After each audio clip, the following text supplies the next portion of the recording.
All right, it is Wednesday again. This is the Wednesday weekly learning session for local bartending school. My name is Carlos Navia. I do this every Wednesday at 3 p.m. Pacific time, 6 p.m. Eastern time. I have been a bartender for many, many years in many, many states. I even ran a bar in Mexico for a while, which is where I met my wife, who lives with me here in San Luis Obispo, California.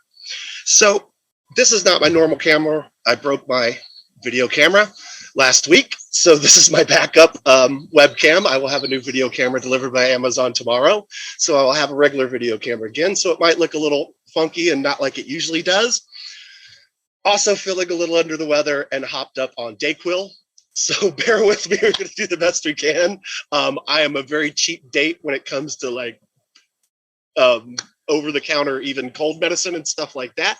So holding it together here, going to get tested for COVID in the morning. Hopefully I do not have it because I got the first in-person trainee since COVID started this weekend. And if I have COVID, I'm gonna have to push that person back. And I would hate to do that to that poor person. But even if I've got it, you can't contract it over Zoom. So we're still good to go for today. One thing I kind of want to mention at the start and show a picture because I keep seeing these coming up, and I just saw a new one today. Zero proof, spirits with no alcohol, and it is a trend. It is a trend that's probably not going away. Seems to be kind of growing. The low and no alcohol beverages. So yeah, rum alternative, tequila alternative, a bunch of whiskey alternative. So you might see these popping up, and you might start getting requests for them because it is a trend. It is something that is going on right now. So, but let's talk about actual alcohol and ethyl alcohol, which is what we serve in the bars. And what's in our booze, ethanol or ethyl alcohol. It is a colorless, flammable liquid with a very pungent odor. It has a very, very distinct taste to it. So what is it used for? It's used in medical adaptations. It's used as an antiseptic. And, in the last year and a half, we've all been using hand sanitizer. Hopefully, that's right there, ethyl alcohol. That's what's in the hand sanitizer that's killing all the germs. It's been used as a antiseptic in hospitals for a long time. That's actually what vodka was invented for, is to be an antiseptic in hospitals. Also used as a solvent, and you still do see it in a lot of cough syrups. You will see alcohol in there. Recreational use, which is what bartending is all about. People like to go out and drink. Ethyl alcohol is the psychoactive ingredient in booze, and it is a depressant. Basically, it slows down your nervous system. That's what it does. It is also used as fuel, and we see a lot more, ethanol and flex fuel type vehicles coming out, as well as electric vehicles, because it does burn more efficiently than your, regular petroleum with less waste and CO2 going into the atmosphere. And it's also used for fireplaces. They're not all propane powered. You can use ethanol to light certain fireplaces. And it's also used, once again, as a solvent for certain things, kind of like bitters. That's all they're doing is letting different raw materials soak in alcohol, removing the raw material, then you get the essence of the plant or whatever you're soaking in it. And, in the state I live in, and a lot of states now where cannabis is legal, they're also using it as a solvent in cannabis to extract basically the pure THC and the pure cannabinoids from the plants, from the cannabis plants. So it's used for those different things. It is a naturally occurring substance, happens through the fermentation of sugar, but it can be made in a lab as well. It can be synthetic. Found this interesting. It has been detected in space. So there is alcohol out there beyond us somewhere in space. They have found it. They have located it. The two major things we're doing, it's either going to fermentation or distillation. So in the case of wine, where it's just, they're taking the grape juice, they're putting it into barrels, they're aging it, they're letting the natural fermentation of the sugars happen versus boiling it, letting it turn into mist and then drip down, which is the distillation process, which most of your spirits are going to be made from. In the case of tequila, they actually do both. They put it in barrels and let it ferment, and then they distill it. So you're actually doing both on that one. So when we talk about how alcohol affects people, and once again, it's the holiday season. It is definitely rookie season. We're still seeing a lot of crazy things going on. I showed the picture last week of a fan vomiting on the basketball court at a Sacramento Kings game who's sitting courtside. So, there's still a lot of that stuff going on. So we do have to pay attention, and make sure we're keeping track of, not keeping track of people's drinks necessarily, but keeping an eye on people, making sure we're not over serving them, getting anybody hurt. Kind of talk about how many drinks someone has and how many drinks someone can handle, but what constitutes a drink? And, most places will say it's a 1 ounce shot of liquor, 40 proof liquor. It's a 5 ounce serving of alcohol or a 12 ounce regular beer. Now, when we're talking about spirits that have more than, 40% alcohol that are over 80 proof, it's going to be a little stronger. If you're working in a place that has a 6 ounce pour of wine as opposed to a 5 ounce, which is pretty common in most places, they're going to be having a little more. And also, when you start talking about the beers, let me get some water. When we start talking about the beers, when that was kind of set up, and they made this all, that's what one drink equals one drink. They were talking about Budweiser and stuff like that. That's 4.5%, 5%. Out where I live now, you get a lot of beers that are a lot stronger than that, up to 9-10% when you get to the double IPAs that are very popular around here. One particular one called Blizzard Mouth, beware. Every time the lizard mouth gets me. And you kind of forget because it goes down pretty easy, just like a regular beer, but you're, getting twice the alcohol of a regular beer. So you do have to pay attention to that as well. And it's not uncommon, where I live in some of the tap houses and brew places, that if you order the double IPAs, they're not going to give you a large one. They're not even going to give you a whole pint glass. They're only going to serve you an 8 to 10 ounce glass because the beer is that strong, and they're trying to slow you down. They're not trying to let you get too much, get too intoxicated. So do be aware of that as well. Some things are going to be stronger than others, but pretty much a 1 ounce shot, 5 ounce glass of wine, 12 ounce regular beer are about the same. And that's what constitutes one drink. The path of the alcohol. We're taking it in through our mouth. It's going through our esophagus, down into our stomach, and then into our lower intestines, which is where 75 to 80% of it is absorbed. So, one of the things when we talk about, people like to say, put something in your stomach to absorb the alcohol, but that's not what actually happens. It doesn't really absorb the alcohol. What happens is that when you eat something, your body closes off the pathway to your lower intestines. It wants the food to sit in your stomach and your upper intestines. The acids and the enzymes start to break down the food before it goes into your lower intestines to be completely digested. So if you're drinking on an empty stomach, the alcohol goes straight into your lower intestines and is immediately absorbed. If you're drinking with food in your stomach, it stops off that pathway to your lower intestines. So it's going to slow down the rate of it metabolizing and it going into your system. That being said, your body's still going to process all of it. It doesn't really absorb it, take it away, or anything like that. It just slows the process of it going into your bloodstream. So, there's only 2 ways the alcohol is getting out of your system. Either it's going to be absorbed in your lower intestine, metabolized in your liver and excreted, or it's coming out the way it came in. Only 2 paths. So every drink that's gone down is eventually going to hit you. All you're doing with the food is slowing down the process.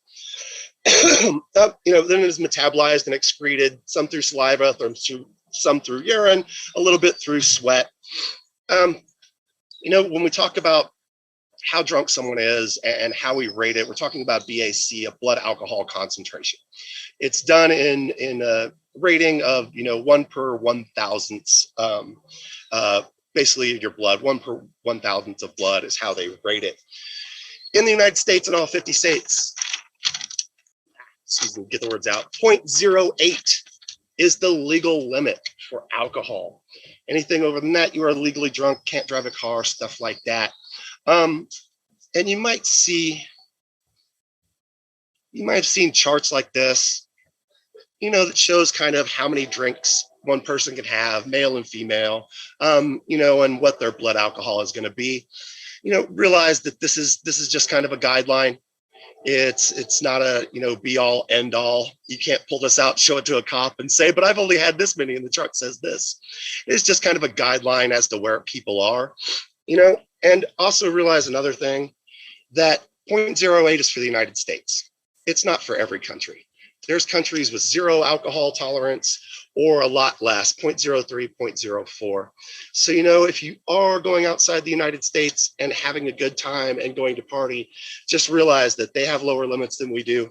Be a good representative of the United States, please. Follow their laws and don't do anything silly, get yourself in trouble or make us all look bad.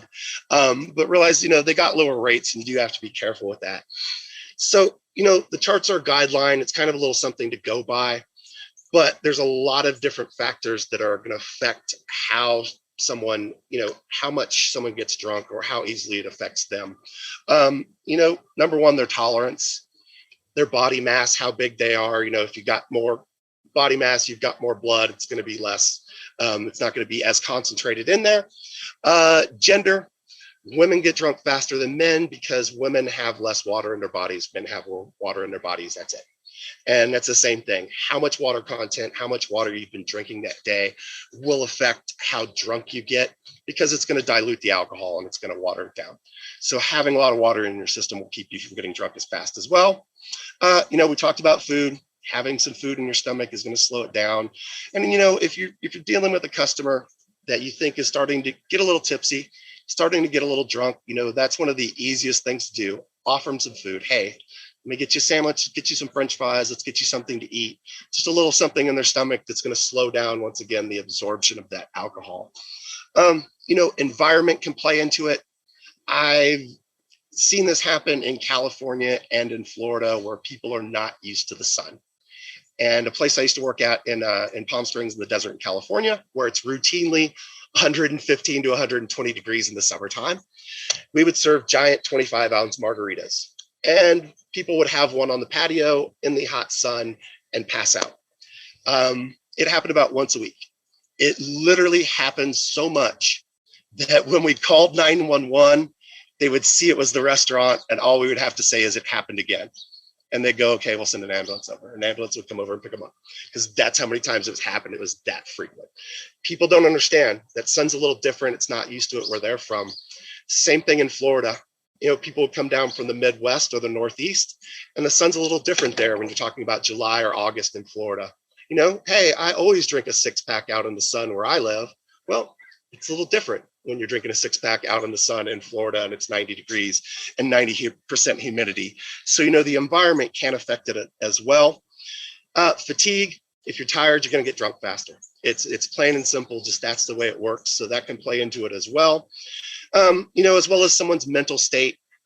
We don't know what the people that walk in the door of our bar are going through. We don't know where they're at in life or what they're dealing with.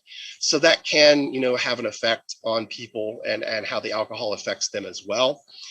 And of course, the last thing, what do they have in their system that is over the counter, prescription, or recreational? And that we don't know either. So it's really about protecting yourself and making sure that you keep an eye on people. And, the second you see something that looks off, second you see something that looks weird, I like to say your spidey senses start tingling, kind of the hair on your back of your neck stands up. Something's off, something's wrong with that person. Let a manager know, identify the problem, let the manager watch. We're turning around, we're helping people, we're doing this. We can't keep an eye on someone. But that manager can just stand there calmly in the back, watch the person in question, and, make sure nothing happens and no one gets hurt. Most people's bodies can metabolize 1 drink per hour and then get rid of it. So, realize someone that's having 2, 3, 4, 5 drinks an hour, or that shot in a beer, and we get those people. Funny, in Arizona, you're not allowed to serve a shot in a beer. No person can have 2 drinks in front of them. So we used to have to do this. Shot in a beer, okay. Drink your shot. Weird Arizona laws. But, watch that person, because they're going to start stacking up. Their body's not able to metabolize that much alcohol, effectively. So keep an eye on them. I showed you the international limits. Last kind of thing I'll say on that is beware of the liquor and Red Bull. Okay? I cannot say this enough. It is really, really bad for you. Red Bull is a stimulant. It is telling your nervous system to speed up. Alcohol is a depressant. It is telling your nervous system to slow down. Your heart is being told to do 2 different things at the same time. It can't handle it. The other thing on that, there's a reason you pass out when you get too drunk. It's because you need to shut up. All right, that Red Bull keeps you awake and keeps you yapping, and we don't need it. So stay off the Red Bull, stay away from the Red Bull or liquor. Just kind of, be careful with it, though. It is kind of a bad recipe and a toxic recipe. I'm not saying I've never had a Jaeger bomb or anything like that, but beware, realize kind of what you're doing to your body. When we talk about like the different kind of liquors, and what we're dealing with, we really have a big 6 liquors. You've got your whiskey, brandy, gin, rum, vodka, tequila. Most drinks are going to have one of those as a base spirit and maybe something else to complement it, although not all. Some drinks are just liqueurs. And, the difference between liquor and liqueur is just the sugar content. Anything that's 25% or more sugar is liqueur. Anything that's under is your plain old liquor. So when we talk about the difference between the spirits, well, not all vodkas, but most vodkas, gins, and whiskeys really all come from the same place, which is pure grain alcohol. It's what you do with it from there that kind of creates the different spirit. Grains can be anything: wheat, barley, rye. Tito's is made from corn. Whatever you want to take, distill, and then make it into 95%, they consider that pure grain alcohol. So when we talk about whiskey, they add water to all of them too, I should say that. All of them have water in them to bring it down to 40 to 50% to a palatable state.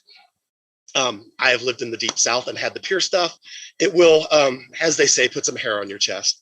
So pretty toxic stuff. But, we're going to take the whiskey, we put it into wooden barrels. It takes on the color and the flavor from the wood, and bam, we've got our whiskey.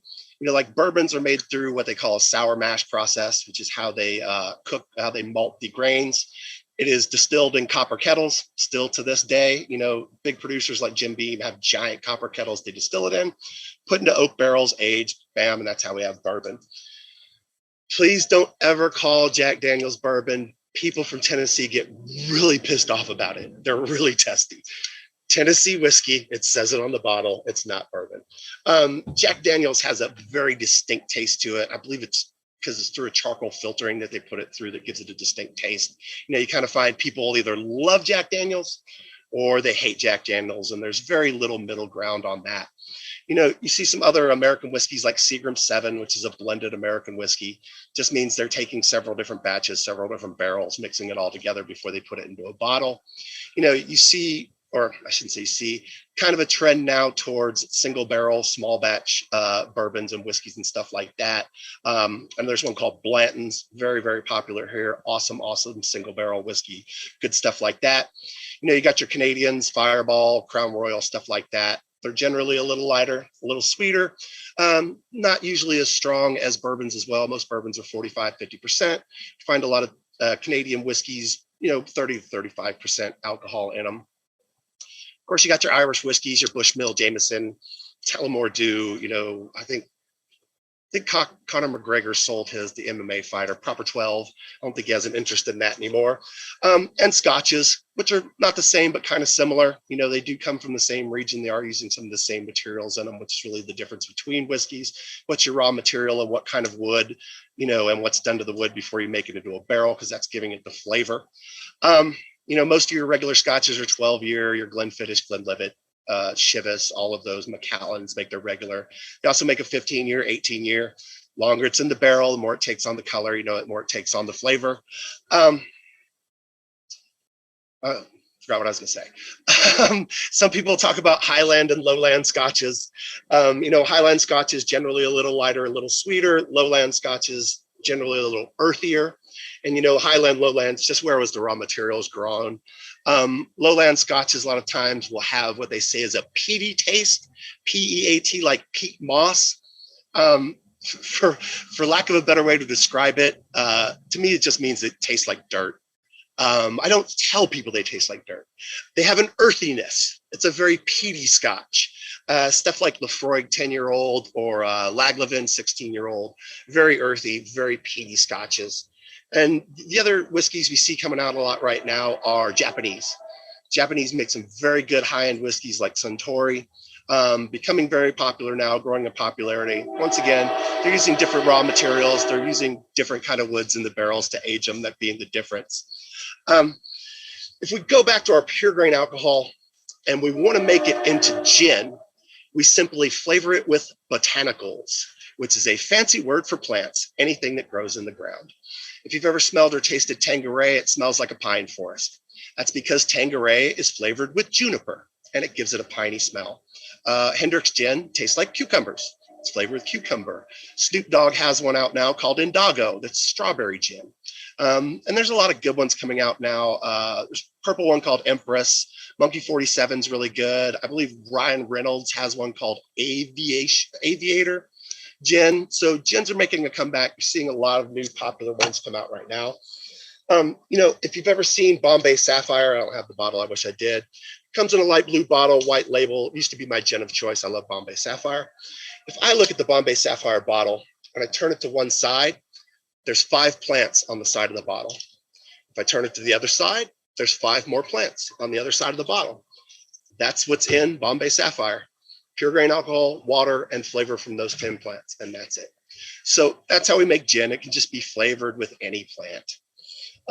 If we go back to our pure grain alcohol, and then we want to make vodka, we just add water, and we're done. It's just alcohol and water. That's all it is. This is a little opinionated, but I believe the difference between what's in most vodka bottles is minute. A lot of times, expensive vodkas come in a very expensive bottle. Belvedere comes in a very fancy bottle. The bottle itself costs a lot of money. The product inside is not that great. There's one called Crystal Skull. I believe it's owned by Dan Aykroyd. Pretty cheap vodka at a Crystal Skull. Not great stuff. The two kind of things you'll see on bottles that, the difference between vodkas, how many times is it distilled? The more times we distill it, the closer we get it to 99.9%. You'll never really get to pure alcohol, but the closer you get, you're going to get it to 99.9. The closer you get it to 99.9, the cleaner product you're going to have once you mix it with water, you're going to have a cleaner finished product. Other thing you might see is filtering. And for lack of a better example, just imagine pouring it through a coffee filter. All you're doing is trying to take out that tiny bit of sediment, that tiny bit of impurity, so that you have a cleaner starting product when you mix it with the water. And I broke my Tito's bottle because I usually have the Tito's bottle because I like to talk about Tito's. Tito's is very popular. It doesn't come in a fancy bottle, but it costs, $7, $8 more than Sky that's made here in San Francisco, California, or like Smirnoff that's made in Connecticut, just through name recognition. And they got their name out there and they became very popular. And part of that was from advertising that they are gluten-free. And here's the thing. So are all the other vodkas. It's alcohol and water. That's all it is. There's no gluten in it. If you look at the Grey Goose bottle now, the Grey Goose bottle says gluten-free on it as well, because they're trying to keep up. I find it amusing when someone comes to the bar and they have to tell me, oh, I'll take Tito's. It's gluten-free. Okay. I don't need the process. I don't need the process that gets to your decision. I need to know what you want to drink so I can put it in a cup. And sometimes I just like to go, so are all of the rest of them, but don't do that. We're not here to correct people, make people look bad. I say the same thing every time. You're absolutely right. It is gluten-free. And I make them their drink and I pass it on from there. Done. So I think that's kind of funny. The other vodkas you might run into, like the mats I have here, are made from potatoes. I used to think all vodka was made from potatoes. Turns out it's very few. Potato vodkas definitely do not taste like grain vodkas. They have a very specific taste. Personally, I think they're awful, but I don't have to drink it. I just have to make it. So no one's forcing me to drink it. You'll see like Chopin, Blue Ice is a popular one I see as well. I just saw another cheaper one at the store. I don't know how to pronounce it, LVOV. I'm not even going to try to pronounce what that pronounces it, but you will see some potato vodkas out there. Just don't make this mistake that a server made at the country club I used to work at here. A gentleman, I remember, asked for potato vodka, and she thought that he wanted potato flavored vodka as opposed to vodka made with potatoes. That's potato vodka made with potatoes, not flavored with potatoes. That would be disgusting. Although Arby's does now make French fry flavored vodka, so I didn't think that was going to happen either. So the Arby's vodka is still blowing me away that I found last week. What am I missing? Oh, rum. So when we talk about rum, rum is made from sugarcane. Take the sugarcane, make it into molasses, distill the molasses, and mix that with water, and bam, we've got our white rum. Darker rums, once again, we're going to throw them into barrels and age it. You know, your really dark rums like your Kraken Myers age for a very long time to take on that color of the barrel. Spiced rums like Captain Morgan's, Mount Gay, stuff like that. They're going to put some spices in there. I think Captain Morgan's has 15 different spices they put in the barrel that infuses with the alcohol as it ages and takes on the color, you know, and the flavor from the barrel. Seen a lot of good rums come out. Rums are kind of making a comeback, but I feel like they say that every year. And I don't know if they really are making a comeback. This one comes in a little black opaque bottle called Diplomatico Reserva. Excellent, one of my favorites. You know, Bacardi makes an 8-year that's really good, all the way up to Ron Zacapa, which is 23-year aged spiced rum, and it's excellent. Very good stuff. Goes for about $50 at the grocery store where I live, so not too expensive. If you want to taste what rum tastes like that's been in a barrel for 23 years, a little ginger ale, little squeeze of lime, Ron Zacapa, excellent stuff. The other one you might see that's similar to rum, or people call it Brazilian rum a lot, is cachaça. Get the right words out. Cachaça is made from sugarcane as well, but they don't make it into molasses. To make cachaça, you cook the raw sugarcane, distill that, and that is the difference between the two. Where are my other notes? What am I missing? Brandy. Brandy is kind of similar to whiskey in flavor and taste because of the way it's aged in barrels, but brandy comes from grapes and possibly other fruits that they put in there as well. You know, we have your cognac, which comes from the cognac region of France. It's made from very specific grapes that have been grown in the same vineyards by generations of the same families for hundreds of years. The other high-end one you might see is Armagnac. Once again, it comes from the Armagnac region, from very specific grapes and very specific vineyards that have been grown by the same families for hundreds and hundreds of years. You know, it's kind of funny is even like low-end brandies aren't that bad. Like your E&J brandy is going to treat you a lot better than a very, very low-end whiskey, like Hang 10 or something like that. I don't drink any whiskeys with the word old in them either. No Old Charter, Old Crow, Old Forester, Old Grandad. Just keep all those out of it. And no more tequila with skulls or skeletons on the label either. That's my newest rule. But, you know, it's funny because even low-end brandies are still going to be a lot better than your low-end whiskeys or other things, just because the process of growing grapes takes a lot more work and a lot more effort and a lot more knowledge than just growing wheat and distilling something like that. So you usually do find some really good brandies. And, you know, when we start to look at kind of recipes, you know, you see that there's some crossover. You know, people will have brandy Manhattans. You know, people take brandy or whiskey in a hot toddy, which is what I need for my sore throat and might have as soon as this is over. You know, hot toddies and stuff like that. I've also seen where I live, because I live kind of in a cowboy area, you know, one of the hotels I worked at would make a sidecar, but it was a whiskey sidecar instead of a brandy sidecar. Because it's a cowboy town, it's more of a whiskey, you know, more of a whiskey crowd that they are appealing to. So, you know, you do see some crossover between those two, between your whiskeys and your brandies. And I'm missing one. Oh, I know what I'm missing. I'm missing tequila. I can't miss tequila. Tequila is great. So tequila comes from blue agaves that grow on red volcanic rocks in Jalisco, Mexico, which is where the city of Tequila is located, which is the namesake of the drink. The Mexican government has given permission to some other municipalities outside Jalisco to make tequila. Tequila is a form of mezcal. Mezcal is anything that is made from agave plants. They make mezcal from 40 different types of agave, but tequila only comes specifically from the blue agave plant. If it has a worm or a scorpion, it is mezcal, it is not tequila. So just know that. I have eaten the worm. It won't hurt you. I've had a student told me he's eaten the scorpion. His name also Carlos, coincidentally. Didn't hurt him either. That's technically, it's not a worm, it's a moth larvae. So feel free to eat them. It's not going to hurt you. It's just kind of a gimmick. One fell into a bottle one day and they decided to stick with it. So agave plants are succulents, very similar to aloe vera. They have a bulb underneath what they call the heart or the piña. They dig up the hearts, they roast them, they distill the juice, and then that's how they make tequila. To make tequila, they roast them in clay pots and then distill the juice from there. To make mezcal, they roast them in open fire pitch, which is what I believe gives mezcal that smoky taste and that smoky flavor to it, if you've ever had that. Of course, tequilas and mezcals, super popular right now. Literally in my lifetime, I've seen them go from a drink that you just slam shots and sucked on a lime and just to get drunk and feel like heck tomorrow, to very high-end, very high-class tequilas.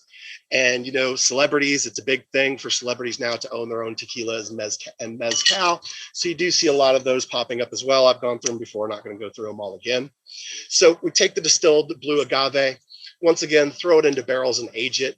You know, in the old days, and I'm sure some of the cheaper companies still probably do this, they used to age it in old whiskey barrels, but I don't believe your high-end whiskeys, you know, today are doing that. They're not using recycled barrels to age their stuff in. They're probably using fresh barrels, and not just using fresh barrels, but, you know, doing special stuff to the wood and making sure that they're getting the exact wood they want to get the flavors that they want out of the tequila. When you talk about your clear tequilas or blanco tequilas, might be aged in a barrel for a short time, maybe 1 to 3 months, might not be aged at all. You talk about reposados, which means rested tequila, talking about being in the barrel for 6 months to a year. And when we talk about añejos, which is aged tequila, probably in the barrel for anywhere from 1 to 3 years. Once again, longer it's in the barrel, more it's going to take on the color and the flavor. I do like clear tequilas myself. I think they have less of a bite, but if you're buying Don Julio 1942, I'm in.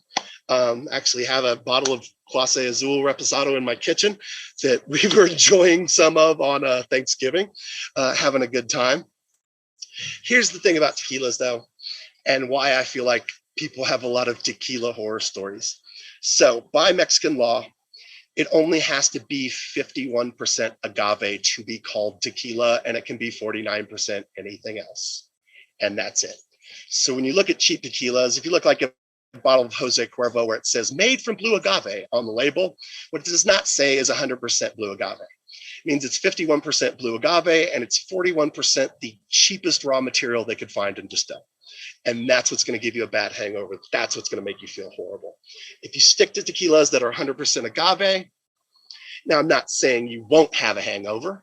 I'm not saying you're going to get up the next day like, hey, I feel great. Let's go run a 10K. But you're going to feel better. You're going to feel a lot better. It always like trips me out when I see a guy just ordering shot after shot of Montezuma tequila. Like, man, thank God I don't have to be around you tomorrow because you're not going to look good. And I know you're not going to be here because you're not going to feel like going to a bar. So stick to the 100%, suggest the 100%. And, you know, if you drink tequila, try to stick to the 100% yourself. So those are our big six. Those are our liquors. That's our ethanol alcohol. Wasn't feeling great today, but I feel like I still should make a couple drinks, have a little bit of fun. So we'll make a couple cocktails here. I'm gonna grab my handy dandy martini glass. We're gonna go ahead and throw some ice in here and get this guy chilling over here for just a second. So I have some pomegranate seeds left over from last week that I picked, that some neighbors gave us some fresh pomegranates. So what I'm going to do with these, where's my spoon, is I'm going to make a Pomegranate Cosmo. So I'm going to throw a couple spoonfuls of this in here so I get some fresh pomegranate juice. And I want to save some to put in the bottom of it there. I'm going to grab my muddle. Just like that. Mash this up just a bit. Get that fresh pomegranate juice out of there. Just like that. Awesome. Grab me some more ice. Now, once again, I'm just using water here. I'm not using real alcohol, but I would do 1.5 ounces of some citrus vodka. Just in there like that. Then I'm going to do 1/2 ounce here of orange liqueur. I'm going to use my fake Cointreau here. Go ahead and squeeze some fresh lemon juice into this here, just like this. Perfect, just like that. And I'm going to add just a little bit of simple syrup just to sweeten it up a bit. So I'm not using cranberry. We're using the tartness of the pomegranate seeds, the fresh pomegranate juice in there to kind of substitute for the cranberry juice in there. We're going to go ahead and pop this in, give it a nice shake. Get that mixed up in there. Nice red color. Nice red color there. I do have the pomegranate seeds in there. So I am going to double strain this and make sure that I'm not getting any of that pulp or any of that large materials here into my Pomegranate Cosmo.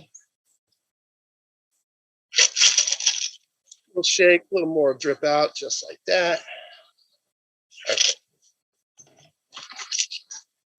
All right. Now we're going to take some of these seeds I have left, drop them in there, let them fall to the bottom, like that. And we'll give it a nice lemon twist here as well. Try not to spill it. Give it a nice lemon twist there as well. Squeeze that in there like that. Nice bar napkin there. And we've got our Pomegranate Cosmopolitan. Looks excellent. Wish it was a real drink. I'm almost ready to drink for today. I'm ready for my hot toddy. But I saw one more that I thought looked cool too. Like I was kind of mentioning to Monty before we began, you know, there's this big Christmas festival up where I live. One of the hotels I used to work at for 3+ years up here puts up 2 million Christmas lights and has this kind of German Austrian style, Christmas market. So one of my favorite things to do there, because I don't drink coffee, I don't like coffee, is to get hot chocolate spiked with some Fireball or some peppermint schnapps or something like that. So I can walk around with my hot chocolate and, you know, see the lights and enjoy myself.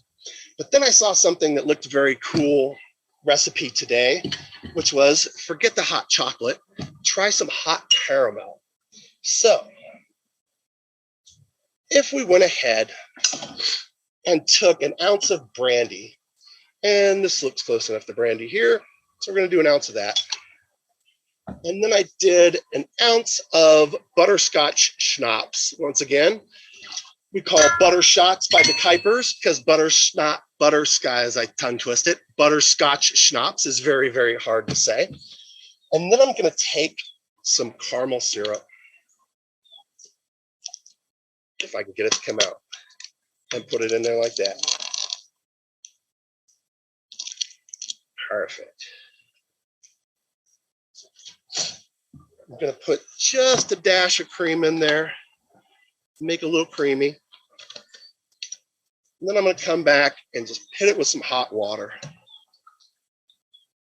Just like that. Make a little mess here. All right, take my handy dandy bar spoon and we're going to get that caramel nice and mixed up and melted in there into my drink.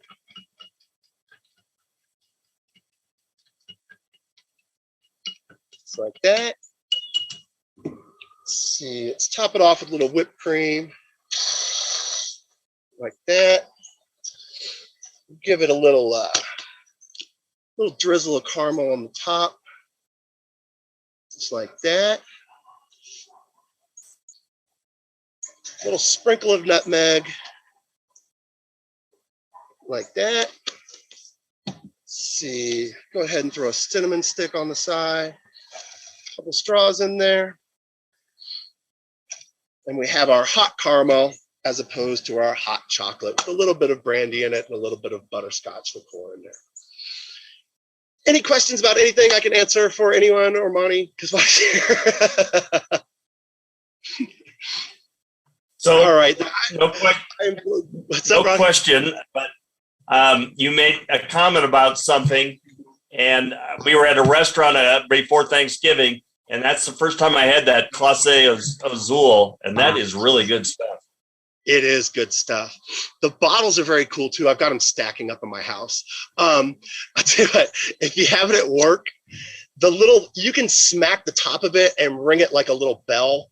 Like those little ding ding bells people hit, like if you came into a hotel, there's no one at the desk, you hit that little bell.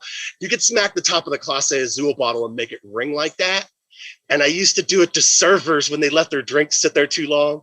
like a hot drink like this is melting. Ding, ding, come on, ladies, let's move these drinks out of here. As if I was a cook in the back hitting a bell for people. But excellent stuff. And those, the bottles that come in, they're like handmade ceramic, hand-painted bottles as well. They're very, very cool. Very, very awesome stuff. You got the bottle.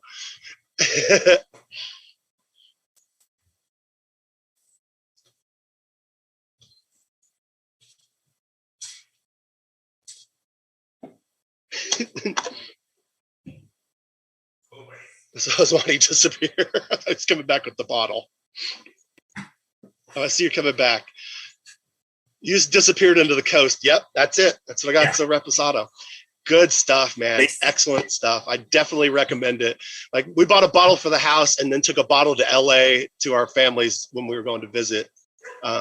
They cooked food. You could at least show up with good tequila, you know. Like, we didn't have to cook or clean. That's the least we could do. Show up with a nice bottle of tequila and some beers, some Stellas. The guy at the restaurant told us that each bottle is hand painted with a little emblem, and some collectors are collecting them. You know, they're like $20 a bottle just for the bottle itself. Yeah, I'll kind of just throw this out. At the country club, we used to save all this Patron silver bottles. And so they told me I started working there. They're like, do this. And there's a certain member. And if he comes in, go, hey, I've got all these Patron silver bottles, and he'll give you some cash. He'll give you a big tip. And it turns out he was building a wall at his house out of Patron silver bottles. And he was using them, putting the outside butt of the bottle up so that it looked like a little like glass brick that you would put in place. Yeah. And mortaring around them. So he just had the butts of the bottle on the outside. But if you came to the inside of his patio, you could see that they're all Patron bottles. And the outside, it didn't look like anything. So that was the big deal, was if you were the bartender, when he walked in, you ran in the back and looked for it because we'd keep them. But if you were the one that was there that got to hand them to him, you were the one that got that kind of, you know, that $50, $100 handshake from him. So you saw him come in, you're like, where's the bottles? Where we're keeping the bottles? But I got to go see his wall, and it was awesome. He made a wall out of Patron silver bottles. It's very, very cool. Eventually, he's like, guys, I don't need any more. I know you guys want that. I understand you want a good tip, but the wall is built and we're done. So please stop saving him. Super nice guy. Great members down here at the Country Club. All right, I'm going to call it a day and go rest. Hopefully I don't have COVID and have to cancel. We're going to kind of go into the next couple of weeks talking about maybe some holiday drinks and some Christmassy drinks. I saw a lot of weird, crazy stuff on there today. We'll have to see if I can try some of that. But that's where we're going to continue on for the rest of the month until we get into Christmas, holiday drinks and stuff like that. Thank you very much for watching. Thank you, Monty. Always a pleasure to have you. Have a great week, and we will see you all next week. Thank you.